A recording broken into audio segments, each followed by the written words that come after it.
Bom, para abrir oficialmente a nossa programação de conteúdo da conferência, eu tenho a honra de receber aqui hoje no palco da primeira Rio Nature and Climate Week, nada mais nada menos do que um dos cientistas mais respeitados do Brasil e do mundo. Carlos Nobre é um cientista brasileiro, meteorologista e uma das maiores referências globais sobre a Amazônia, climas e sistemas terrestres. Ao longo de sua trajetória, ele dedicou décadas ao estudo da Amazônia e aos riscos associados às mudanças climáticas, ao desmatamento e aos pontos de não retorno dos ecossistemas tropicais. Seu trabalho tem sido fundamental para mostrar que a proteção da Amazônia não é apenas uma questão brasileira, é uma condição essencial para a estabilidade climática, para a biodiversidade e para o futuro das próximas gerações. Para falar sobre Climate Emergency Challenges to be Addressed, ou emergências climáticas, os desafios que precisamos enfrentar, recebam, por favor, com a calorosa salva de palmas, meu amigo Carlos Nobre.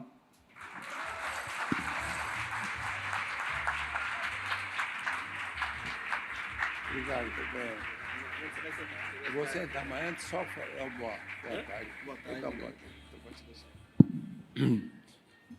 Boa tarde a todas e a todos.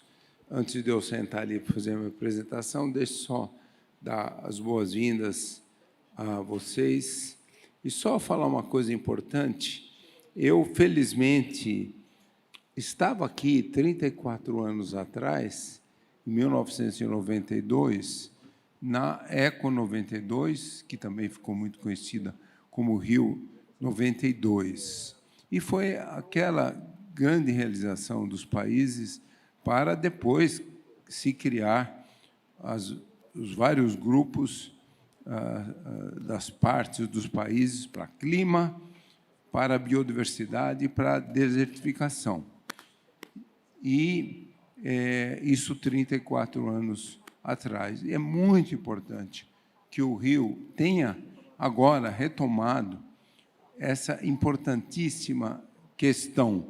E uma coisa muito boa, parabéns ao Rio, é que, se vocês olham em outros países, Nova York, Londres, há muitas décadas tem a chamada New York Climate Week, London Climate Week, é clima. E aqui foi muito bem colocado Rio Nature and Climate Week. Por quê? Porque natureza e clima e natureza são totalmente interconectadas. Então, é muito importante que o Rio tenha criado, e parabéns. Vamos torcer que isso continue para sempre. Agora eu vou sentar aqui para apresentar essa apresentação que eu preparei para vocês, que eu vou falar emergência climática, os desafios, mas eu quero destacar que nós estamos muito próximos de pontos de não retorno. E eu vou destacar principalmente os 4 pontos de não retorno que nós temos aqui no Brasil: Amazônia, Cerrado, Pantanal e Caatinga. Não há outra solução que não seja buscar soluções para a emergência climática. E é isso, né? Nós, cientistas climáticos,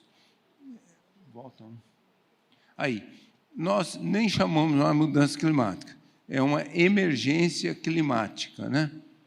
E, por exemplo, deixa eu só mostrar para vocês, esse é um gráfico de 1940 até o presente. Veja bem, um enorme aumento da temperatura, 2023, 24 e 25, e atingimos pela primeira vez 1,5 graus no aquecimento global, e vocês estão vendo aqui na direita, os 4 meses anteriores continuam muito próximos de 1,5 graus. Isso é o que o Acordo de Paris, 2015, a COP26, 2021, diziam que a gente não pode passar. Eu vou falar um pouco mais nisso. Aí vocês estão vendo um aumento da temperatura nos oceanos também, ficaram muito quentes, bateram todos os recordes nos últimos anos. E também isso está levando ao aumento do nível do mar, isso aí nos últimos 30 anos, mas o nível do mar já aumentou mais de 20 centímetros globalmente. E um outro dado muito importante, aqui vocês estão vendo na direita, a umidade atmosférica, vapor d'água na atmosfera. E ali, 2024, 5% mais do que essa média 91 e 2020. Nunca o ar teve tanta umidade. Por que isso é importante? Porque para evaporar a água do mar, você usa energia. Quando o vapor d'água condensa e forma as gotículas das nuvens para a chuva, liberam aquele calor, é um calor latente. Isso é um dos fatores que leva energia para a atmosfera, por isso que todos os eventos extremos no mundo inteiro, ondas de calor, chuvas extremas, secas, e vendavais, ressacas, incêndios florestais, tudo está batendo recorde. É muito mais energia. A ciência sabe disso há muito tempo. Eu estive no primeiro relatório de IPCC em 1990 e nós já dizíamos desse risco. Próximo. Aqui, pode colocar. É um estudo agora de março que deixou muito claro que nós vamos atingir 1,5 graus permanentemente até 2030.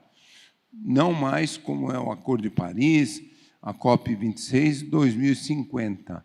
Então, é um enorme risco. Isso é para dizer, assim, impactos esperados. Com 1,5, todos os extremos estão aumentando exponencialmente no mundo inteiro e no Brasil também. E o jornal The Guardian fez uma pesquisa interessante, com um grande número de 380 especialistas em clima, e 77% falaram que até 2100 nós vamos atingir mais do que 2,5 graus. Isso é gravíssimo, eu vou falar mais para vocês. E se a gente continuar com o aquecimento global, nós vamos atingir 1,5 em 2030 e podemos atingir 2 a 2,5 em 2050. Depois eu vou falar o risco dos pontos de não retorno. Então, primeiro, deixa eu falar, importantíssima a busca de soluções. O primeiro ponto aqui é a mitigação. Como eu falei, o Acordo de Paris, COP21, 2015, em Paris, falou, não vamos deixar passar de 2 graus, no máximo 1,5, e depois a COP26 falou, não pode passar de 1,5, porque o IPCC já tinha feito belos estudos em 2018, lançou estudo, mostrou que se passasse de 1,5, por exemplo, nós extinguiríamos todos os recifes de corais. Todos os países concordaram não passar de 1,5, reduzir 43% as emissões até 2030, 65% até 2035 e zerar as emissões líquidas até 2050. E, então, é um pouco a importância de acelerar, né, emissões líquidas o mais rápido possível, e nós estamos num risco enorme de passar desse aumento. Próximo. Então, aí, a menos que haja uma grande redução muito rapidamente, vai ser impossível manter a temperatura em 1,5. Aqui vocês vão ver um filminho bom.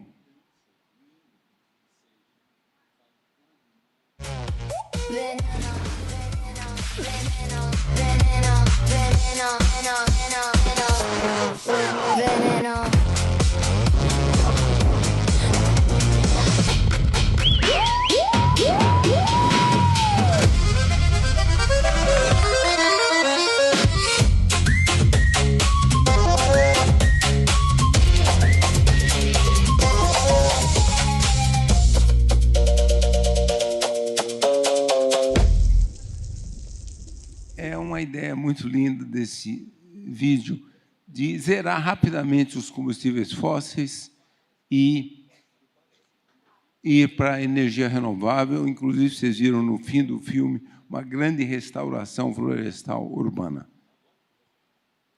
Aqui eu quero mostrar rapidamente também, nós lançamos, vários cientistas brasileiros, nós lançamos aqui no Rio, começo de novembro, na Academia Brasileira de Ciência, o nosso estudo, que o Brasil pode zerar as emissões até 2040, as emissões líquidas. Aqui estão os vários aspectos aí, que é possível, sim. E o presidente Lula disse, no final do G20, o avanço da meta de emissões que o Brasil tinha que assumir muito, muito rapidamente.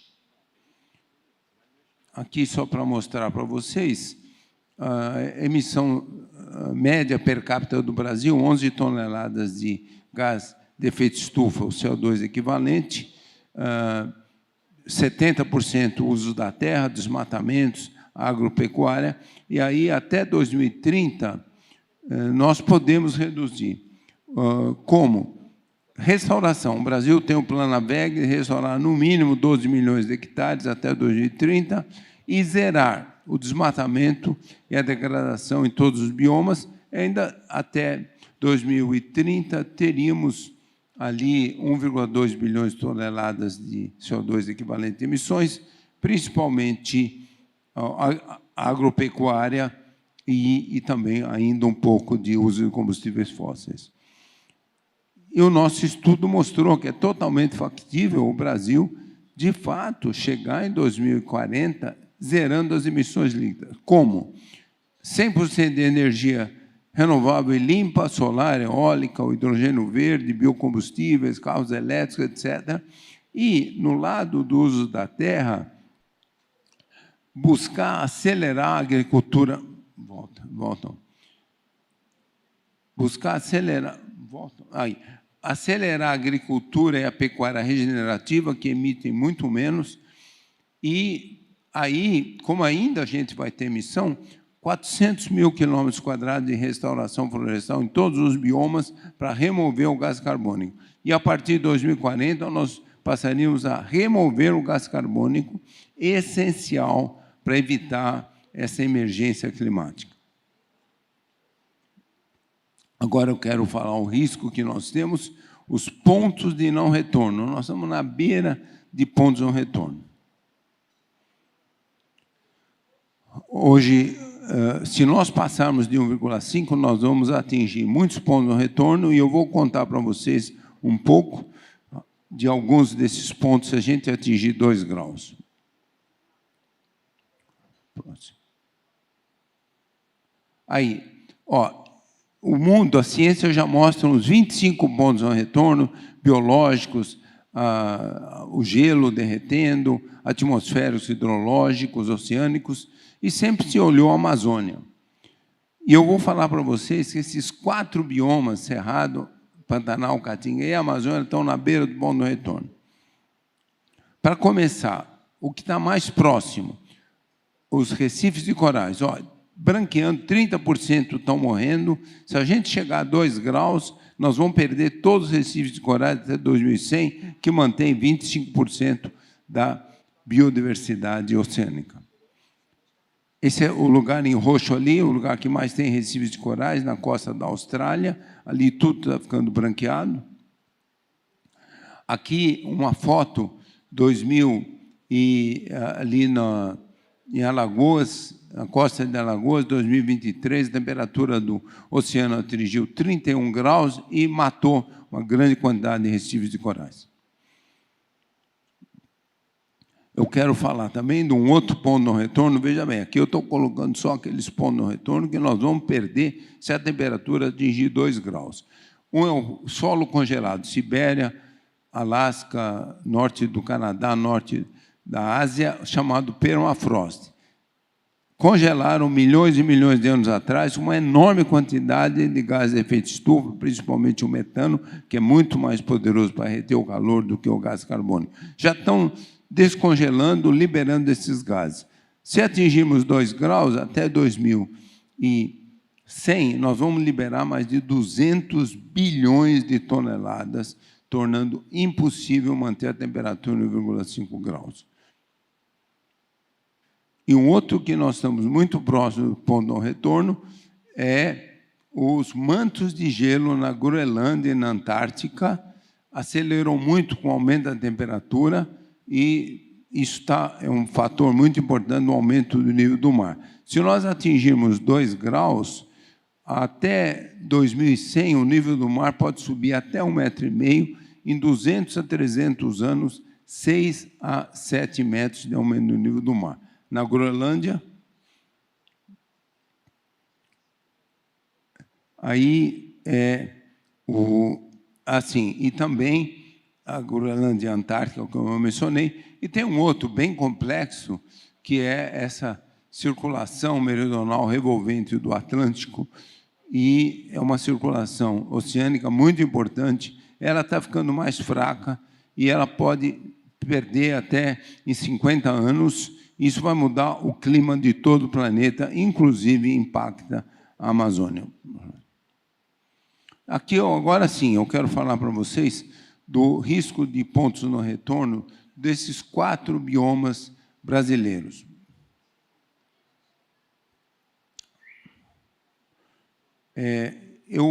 Dos 6 biomas, esses 4 que eu vou dar os detalhes para vocês, são a Amazônia, o Cerrado, o Pantanal e a Caatinga.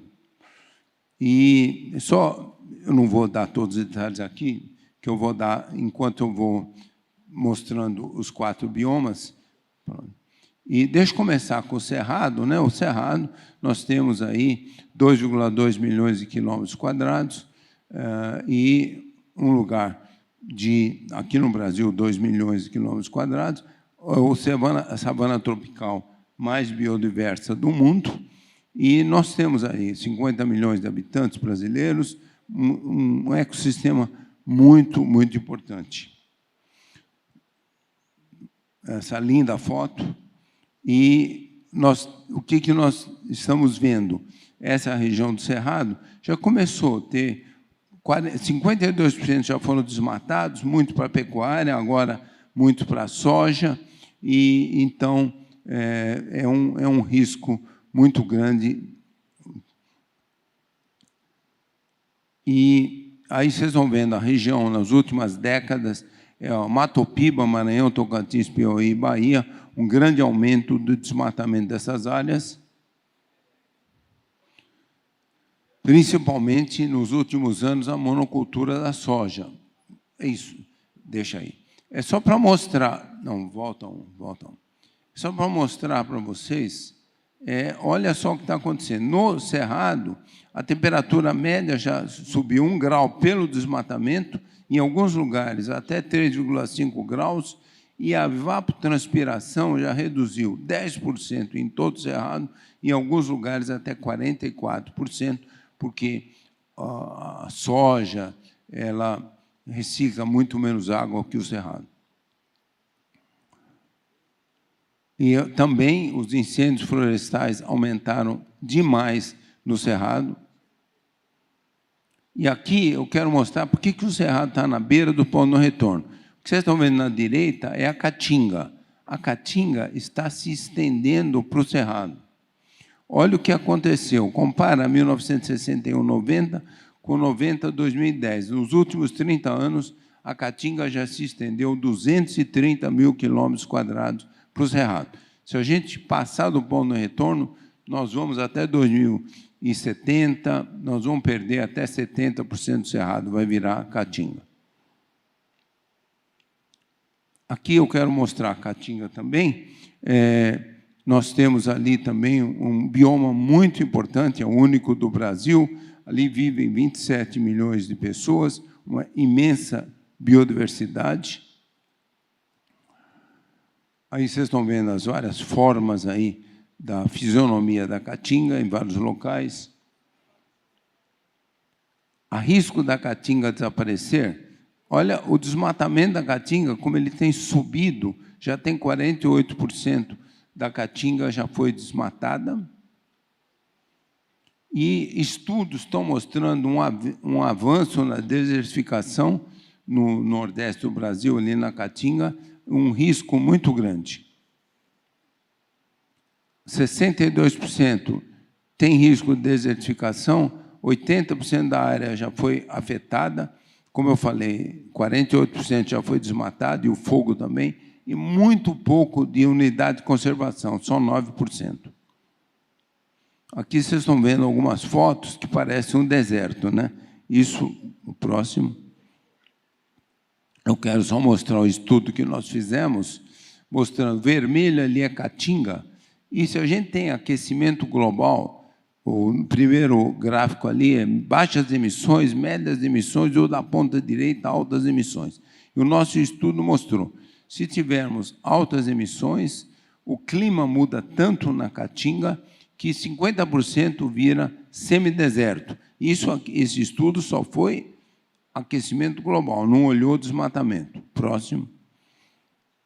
E aí, o que a ciência mostrou agora, no ano passado? Estudos mostraram que o norte da Bahia, 6.000 quilômetros quadrados já viraram semideserto. Aquelas fotos ali que eu mostrei. Então, a Caatinga está na beira do ponto de não retorno.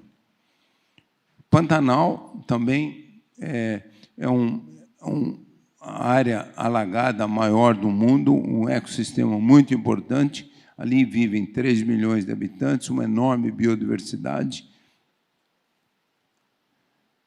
O Pantanal pode estar muito próximo do ponto de não retorno, tem a ver com a teleconexão com a Amazônia, depois eu vou falar da Amazônia. Também mudança hidrológica com hidroelétricas, hidrovia, aumento do desmatamento. As mudanças climáticas também afetam muito, um recorde de secas 2020, 21, 23, 24, e um grande aumento do número de queimadas. Isso é só para mostrar. Lá atrás, décadas atrás, em 1980, tinha uns 20.000 quilômetros quadrados da área permanentemente alagada do Pantanal, agora 5, 6 mil quilômetros. Está diminuindo demais, e a vazão à direita ali do rio Alto Paraguai, que abastece o Pantanal, já vem diminuindo nas últimas décadas.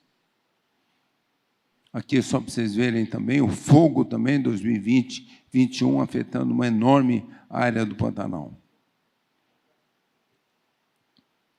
E aqui é a área que eu venho trabalhando. Na minha carreira, eu estou há 43 anos trabalhando sobre a Amazônia. A Amazônia é a maior floresta tropical do planeta, tem a maior biodiversidade do planeta. Na Amazônia brasileira, 28 milhões de pessoas, então a Amazônia é muito importante. O próximo. Eu quero aqui fazer uma comparação rápida. O que está acontecendo quando a gente desmata a Amazônia? Olha, do lado esquerdo é a Amazônia, é uma imensa reciclagem de água, formação de nuvens, 2,3 metros de chuva por ano, e ela usa grande parte da energia radiativa do Sol para transpirar e evaporar a água, não para aquecer. Ela é até...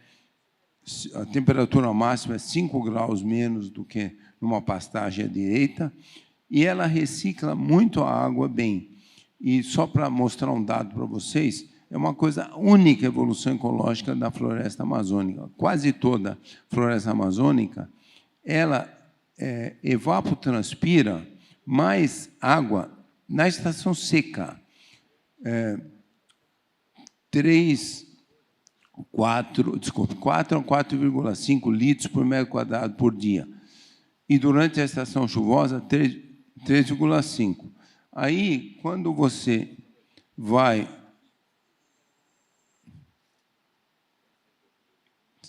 Está aparecendo? Não, só para mim aqui o tempo. Aí, na estação, a pastagem degradada, você recicla muito menos água, 1/3 a 1/4 na estação seca. Isso está tendo um enorme impacto. Próximo. Aí, eu só quero, próximo, mostrar o que aconteceu na Amazônia.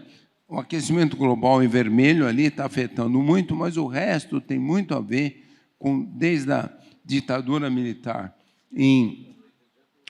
na década de 70, infelizmente, a ditadura militar decidiu, por uma razão absurda, né, que Estados Unidos ia invadir a Amazônia para roubar os minérios, e eles resolveram levar mais de 300 mil agricultores e pecuaristas, aceleraram demais o desmatamento, e depois o crime organizado, vocês estão vendo aí os tópicos todos, o crime organizado passou a dominar a Amazônia. Próximo. Aí vocês estão vendo aqui o gráfico próximo do desmatamento. Olha, a Amazônia já foi desmatada de 18%, e do Atlântico até a Bolívia, aí perto de 1 milhão de quilômetros quadrados, e também uma área nos Andes, Colômbia, Equador e Peru. Ali é a região com a máxima biodiversidade. Próximo. Na Amazônia brasileira, 22%, 23% desmatado, principalmente para a pecuária. Próximo. E também a degradação. Nós temos já uns 34% da Amazônia degradada, 17%, pode voltar? 17% são fatores humanos, extração seletiva, o fogo, o efeito de borda, quando tem uma área de pastagem muito grande, a floresta do lado vai se degradando, e, infelizmente, as mega secas agora estão causando uma grande degradação. E eu quero falar um pouquinho também das secas na Amazônia. E antes nós tínhamos uma seca severa a cada 20 anos, dava tempo da floresta se regenerar, agora não. 2005, 10, 15, 16, 23, 24, a maior seca da história da Amazônia. Eu só quero mencionar aqui, como vocês se lembram, 23 e 24, ali em 23, no Lago Tefé, a temperatura ali atingiu 41 graus e levou à morte de 300 botos e tucuxis e dezenas de milhares de peixes. Só para mostrar o risco. Próximo. Aqui, esses são vários estudos que nós fizemos. Próximo. Só para mostrar o que precisa para passar do ponto de retorno. Por exemplo, o nosso estudo mostrou, se fosse só desmatamento, zero aquecimento global, passou de 40%, a gente perderia uma grande parte da Amazônia e ficaria uma savana degradada. Se tivesse zero desmatamento e só aquecimento global, temperatura global atingindo 3,5, 4 graus passaria. Mas nós temos desmatamento e aquecimento global, e nossos estudos mostram 20 a 25% de desmatamento. Passou de 2 graus, passa do ponto de retorno. Como eu falei, a temperatura pode chegar a 2 graus até 2050 e 20 a 25% em poucas décadas se continuarmos com o desmatamento. A Amazônia está na beira do ponto de retorno. E, próximo, só para mostrar, em 30 a 50 anos, essa seria enorme degradação da Amazônia, no nosso estudo também, uns 30% da Amazônia sobrariam ao longo ali dos Andes, porque ali chove muito. Chove mais de 3 metros, mesmo diminuindo a chuva, a floresta manteria. Mas o resto nós perderíamos. E aí, qual o risco da Amazônia estar no ponto de retorno? É só para mostrar quão perto nós estamos do ponto de retorno da Amazônia. Olha ali. Esse é um estudo que mostrou a estação seca em todo o sul da Amazônia, ela já está 4 a 5 semanas mais longa em 45 anos, uma semana por década. Toda essa região, o ar ficou muito mais seco, o marrom ali, sul da Amazônia, norte do Cerrado, porque ali a pastagem, a soja, transpira muito menos água. Toda essa região vermelha, a mortalidade de árvores aumentando demais. E um estudo recente da minha colega Luciana Gatti, começou em 2010, eu também sou participante desse estudo, olhou o ciclo de carbono nesses 4 pontos que vocês estão vendo aí na Amazônia. E o que o estudo mostrou? No sudeste da Amazônia, sul do Pará, norte de Mato Grosso, o desmatamento aumentou, a estação seca ficou mais seca, a temperatura aumentou, mas aquela barrinha verde é quanto a floresta remove de gás carbônico. Ali, a floresta ficou fonte de carbono. É muito grave. Aquela região que está mostrando ali, olha, verde embaixo, de 2010 até 2024, a floresta ficou quase menos 2 anos fonte de carbono. Ali a floresta está na beira do ponto de retorno. E, só para mencionar para vocês, se a gente passar do ponto de retorno na Amazônia, vai diminuir demais o fluxo de vapor d'água que vem para o sul. Nós demos o nome de rios voadores, 50% da precipitação no Cerrado depende disso, 15% da chuva aqui na Mata Atlântica no Sudeste, 30% a 40% da Mata Atlântica no Sul. Então, se passar do ponto de retorno, nós também vamos acelerar a perda do Pantanal e do Cerrado e degradar a Mata Atlântica. E, então, eu quero agora a busca de soluções. Próximo. É um pouco... Podemos evitar pontos de retorno de todos esses biomas brasileiros? Próximo. É um pouco, né, olhar um pouco. O Brasil tem a maior biodiversidade do mundo, 18% a 20% de toda a biodiversidade conhecida, fauna e flora, mas na nossa economia é baixíssimo o uso da biodiversidade. Então, vamos valorizar isso. E aqui eu quero rapidamente agora mostrar as linhas das 4 soluções baseadas na natureza. Eu já mostrei aquele vídeo e o Brasil zero emissões em 2040, que é lógico, nós precisamos combater o aquecimento global. Mas aqui, o que nós, aqui no Brasil, os países amazônicos, têm que fazer é essas 4 soluções baseadas na natureza: zerar o desmatamento, o fogo e a degradação, grande escala de restauração florestal e, como vocês sabem, o belíssimo lançamento do Brasil na COP30, o Fundo de Proteção da Floresta Tropical, que é o TFFF em inglês. Vamos investir na criação em escala, que a gente chama socioeconomia de saudáveis florestas em pé e uso fluido, e também uma grande valorização do conhecimento dos povos indígenas e comunidades locais. Vamos começar olhando esses 4 soluções baseadas na natureza. Como vocês viram, boas notícias, uma redução de 60% de desmatamento na Amazônia brasileira de 2022 para 2025. Nós estamos indo, e também os dados mostram, os 4 meses desse ano, continuam uma redução de desmatamento de todos os biomas brasileiros, também na Amazônia. E restauração florestal. Primeiro, nós, do painel científico para a Amazônia, lançamos na COP27 no Egito o arco da restauração. Pegar o arco do desmatamento, os dois, e transformar pelo menos 500 mil quilômetros quadrados. Restauração florestal, e isso vai remover uns 400 milhões de toneladas de gás carbônico por ano, mas mais importante do que isso, é que é essencial para salvar a Amazônia, para evitar que a estação seca continue a aumentar, proteger a biodiversidade. E aí, a boa notícia, eu imagino que a maioria de vocês saiba, o Brasil lançou na COP28, o BNDES, o Arco da Restauração. Próximo. Olha a ideia, essa área toda do sul da Amazônia brasileira, restaurar 24 milhões de hectares, 240 mil quilômetros quadrados, 6 milhões até 2030, 18 milhões até 2050. É essencial, o Brasil lançou já o próximo.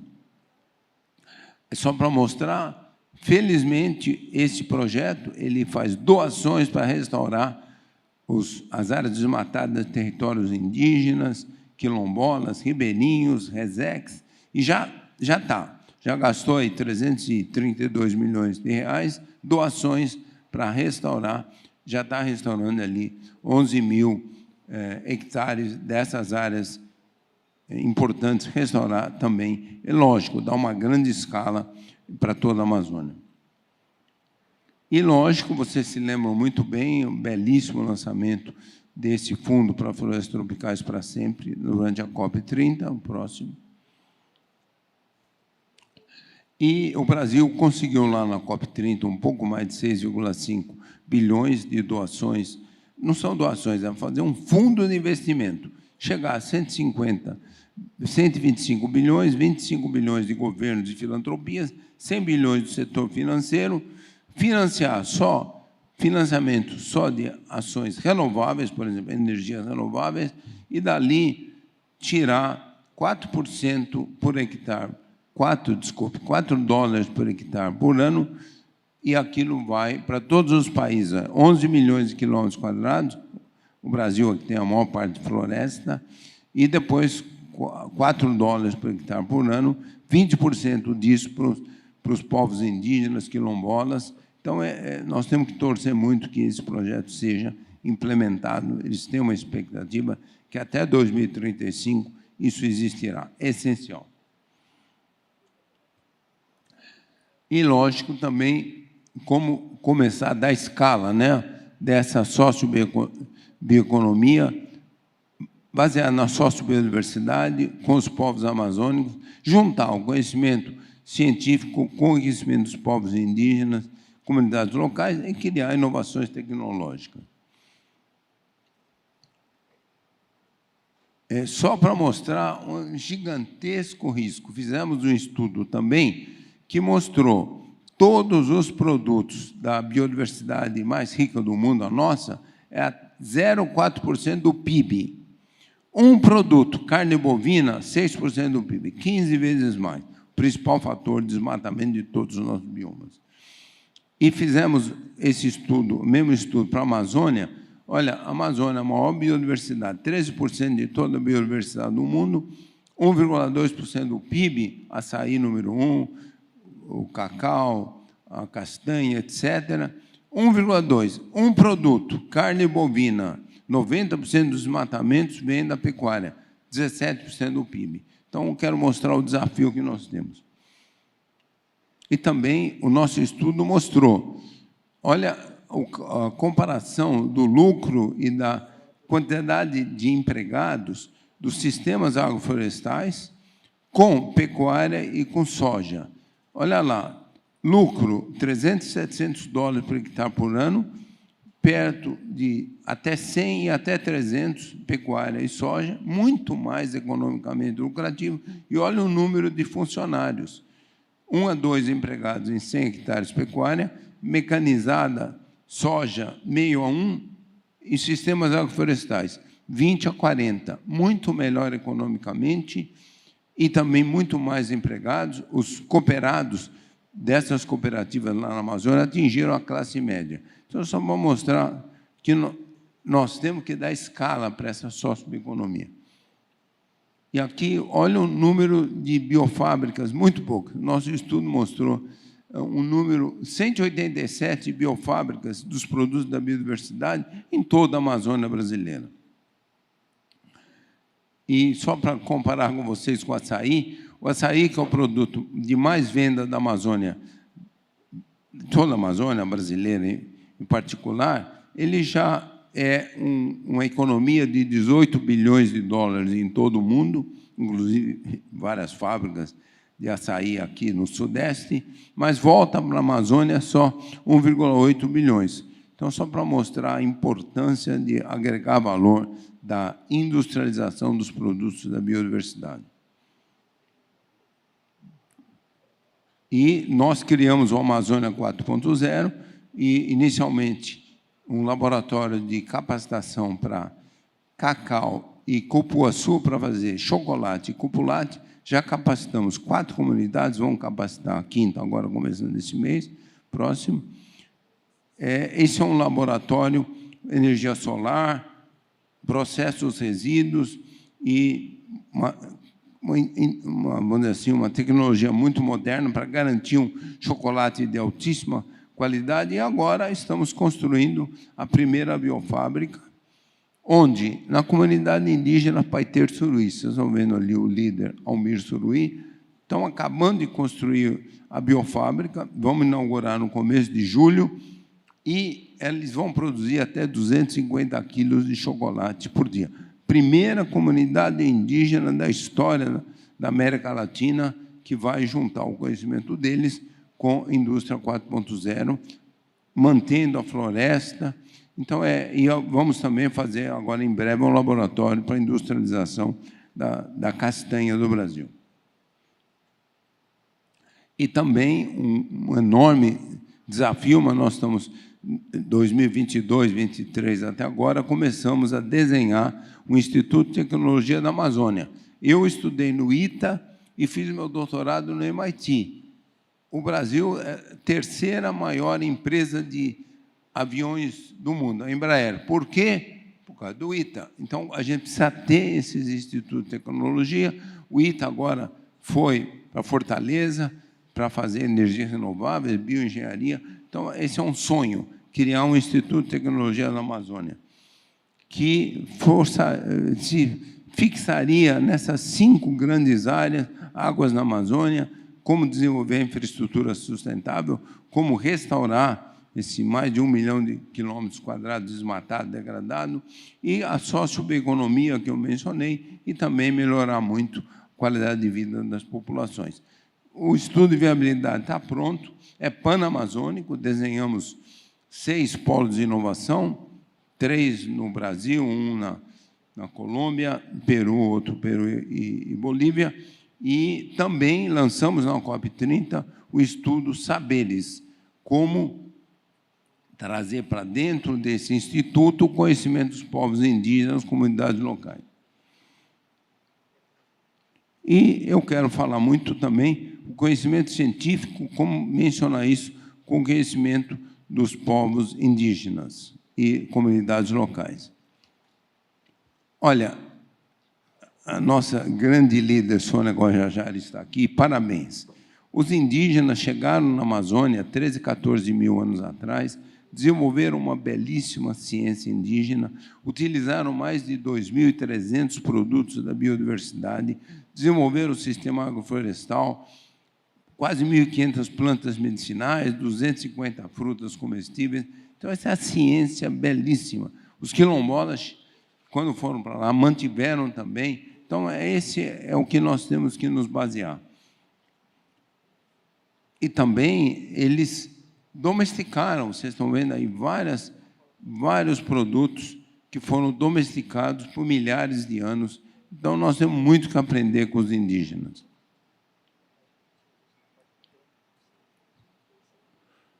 E um estudo recente mostrou 26 frutos, que vocês estão vendo os nomes ali, não é só alimento, não, eles são essenciais para a saúde. Então, esse é um outro desafio. O Brasil, maior biodiversidade. Todos os povos indígenas do Brasil utilizaram mais de 450 frutas. Então, nós temos muito que voltar a trazer o conhecimento dos povos indígenas. E, para salvar a Amazônia, e para salvar todos os biomas, aqui eu digo os dados para a Amazônia, proteger 70% a 80%, 15% a 20% no máximo, mais os sistemas agroflorestais. A floresta continua lá, mas presta socioeconomia. E, no máximo, 10% agricultura, pecuária regenerativa, mineração e infraestrutura sustentável. Então, é um pouco aqui essa visão. A nossa grande cientista, que já nos deixou aqui da Universidade Federal do Rio de Janeiro, Beta Becker, sobre a Amazônia, agregar valor ao coração da floresta. O nosso grande líder, Yanomami Davi Cobenau, em Harvard, eu estava lá, salvar o coração da Mãe Terra, e eu falei, o sino da Amazônia, 2019, outubro, Papa Francisco, eu falei, a Amazônia, coração biológico do planeta. Eu vou ser rápido, que eu estou passando o meu tempo. Considerações finais. Eu quero falar que mundo vamos deixar para as futuras gerações. Esse é um estudo de 2021 que mostrou alguém que nasceu em 1960 enfrentaria, isso é global, não é nós aqui no país tropical que enfrentamos mais ondas de calor, enfrentaria 3, 4 ondas de calor. Um bebê que nasceu em 2020 podia enfrentar até 30 ondas de calor se a temperatura passasse 1,5, 2, até mais de 2. E esse estudo é para mostrar não só ondas de calor ali em cima, mas todos os eventos de inundações dos rios, a quebra de safra da agricultura, as secas, mostrando pelo menos 3, 4 vezes mais uma criança que nascesse em 2020. Isso é uma média global. Próximo. Então, o que fazer, né? Além da redução das emissões, como eu falei, nós temos que combater muito a adaptação para todos esses eventos que já estão exponencialmente maiores do que 10, 15 anos atrás. Próximo. Então, eu só quero, bem rápido, alguns exemplos, né, dessa adaptação, estratégia de adaptação que nós temos que fazer aqui no Brasil. O transporte público e a mobilidade sustentável,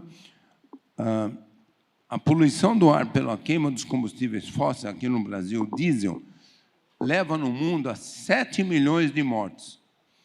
Aqui, 2 a 4 anos, diminui a expectativa de vida. Então, a importância de parar de usar combustíveis fósseis para combater a emergência climática e melhorar muito a saúde. Ativar a resposta resiliente de longo prazo das comunidades, retirar milhões de brasileiros de áreas de altíssimo risco de inundações. Nós temos uns 4 milhões de pessoas que vivem em áreas com risco de deslizamentos de encosta, inundações, não podem ficar ali, não tem como, tem que ser retirado. Proteger dezenas de milhões de brasileiros, idosos, idosas, bebês e crianças com doenças. Ondas de calor hoje estão levando 500 mil mortes, mais de 500 mil por ano nos últimos anos, 10 a 14 mil mortes aqui no Brasil, principalmente idosos. Implantar as soluções de esponja urbana, restaurar muitas vegetações das cidades brasileiras e também criar um sistema educacional amplo para o ensino fundamental e médio, para a capacitação dos jovens para enfrentar os extremos climáticos, para os jovens reduzirem as emissões, para os jovens buscar a adaptação. Então, esses são os vários pontos importantes de adaptação. Eu quero agora levar para a parte final, né? Perdemos os 4 pontos de não retorno, e eu quero dizer uma coisa para vocês. Eu já falei ali, zerar o desmatamento de todos os biomas. Não é como agora a lei brasileira permite 80% de desmatamento do Cerrado, 20% da Amazônia. Não, nós temos que, finalmente, vamos, de fato, eleger políticos agora em outubro, novembro, que eles vão entender o risco que todos os biomas estão e vão na direção da gente salvar. Um projeto de lei devia ser não aquele 2159, que vai aumentar muito os riscos. Um projeto de lei tem que ser onde zerar completamente todos os desmatamentos, degradação, fogo, grande restauração florestal. Então, é isso, um conhecimento da natureza, de todos os nossos biomas, baseado na ciência, inovações tecnológicas e no conhecimento. Os povos indígenas, comunidades locais, como caminho para o desenvolvimento socioeconômico sustentável, conservação ambiental e uma sociobioeconomia de saudáveis florestas em pé e rios fluindo. Então, é isso que eu queria dizer. E a mensagem final, por favor, todos nós, vamos salvar a Amazônia, o Cerrado, o Pantanal, a Caatinga, também a Mata Atlântica e o Pampa. Vamos salvar os povos brasileiros, porque, de fato, é isso o que todos nós queremos. Muito obrigado.